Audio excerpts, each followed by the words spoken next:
Hello, hello, hello. Alan here. Getting ready to do the Jane Austen at Home tag.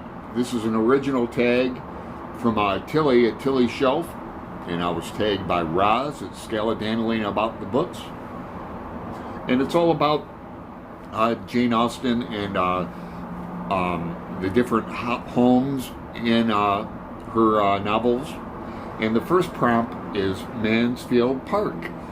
The grandeur of the house astonished, but could not console her. Name a grand book that may or may not have been difficult to read. And I'm going to say Pynchon's Against the Day.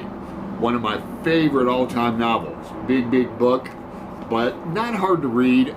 Maybe the hardest part to read is all the characters, and then Pynchon has a thing with science that's over a lot of people's heads, but not hard to read, and very I don't know if it's character or plot driven or equal on both sides, but that's a great book.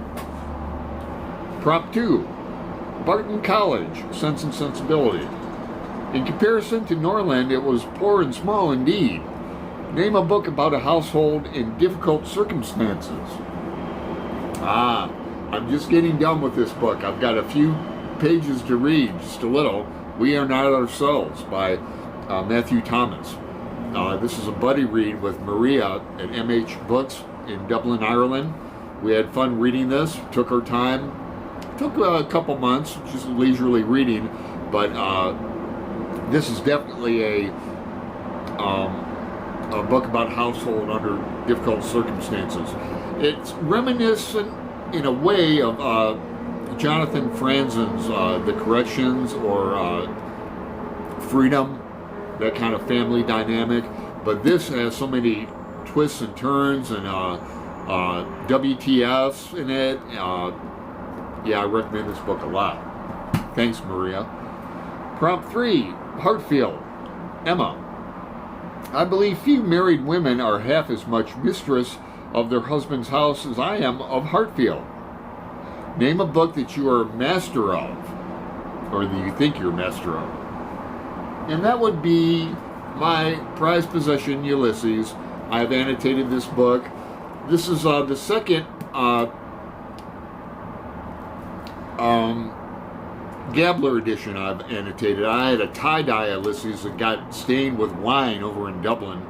And then I've annotated the Vantage versions too, but this book, I might do a video on how I annotated it, because every page is just full with annotations, and it might be a good video. I'll think about doing it.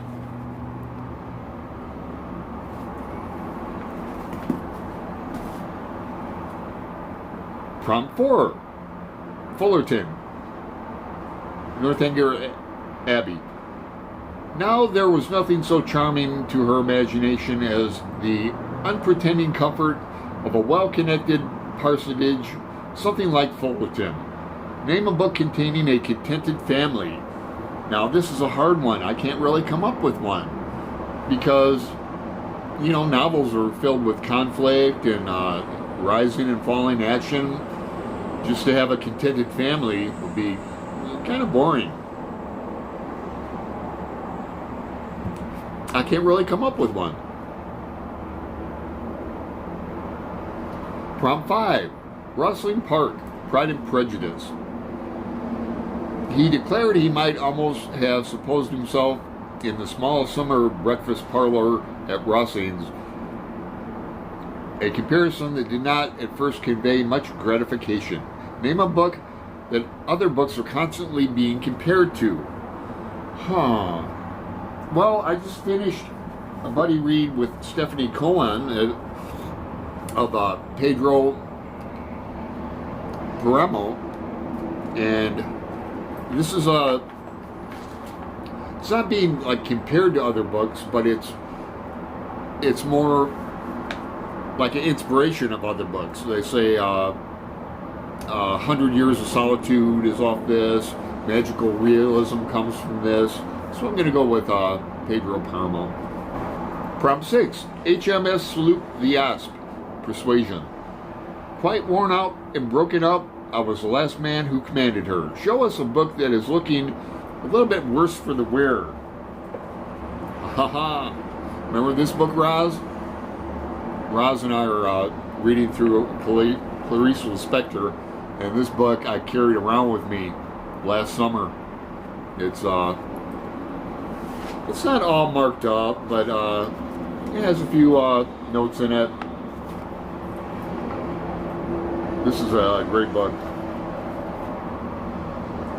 And we are reading The Chandelier next month, Roz and I. Prompt 7. Northanger Abbey. An abbey, yes. It was delightful to be really in an abbey. But she doubted as she looked around the room whether anything within her observation would have given her the consciousness. Name a book that wasn't as creepy or dramatic as you thought it would be. Now, I can't come up with an exact answer to this, so I'm going to go with just creepy books I've read. And one of the most creepiest books that is actually more like nonfiction. It actually happened. These deaths in Mexico, and that's 2666 by Roberto Bolaño.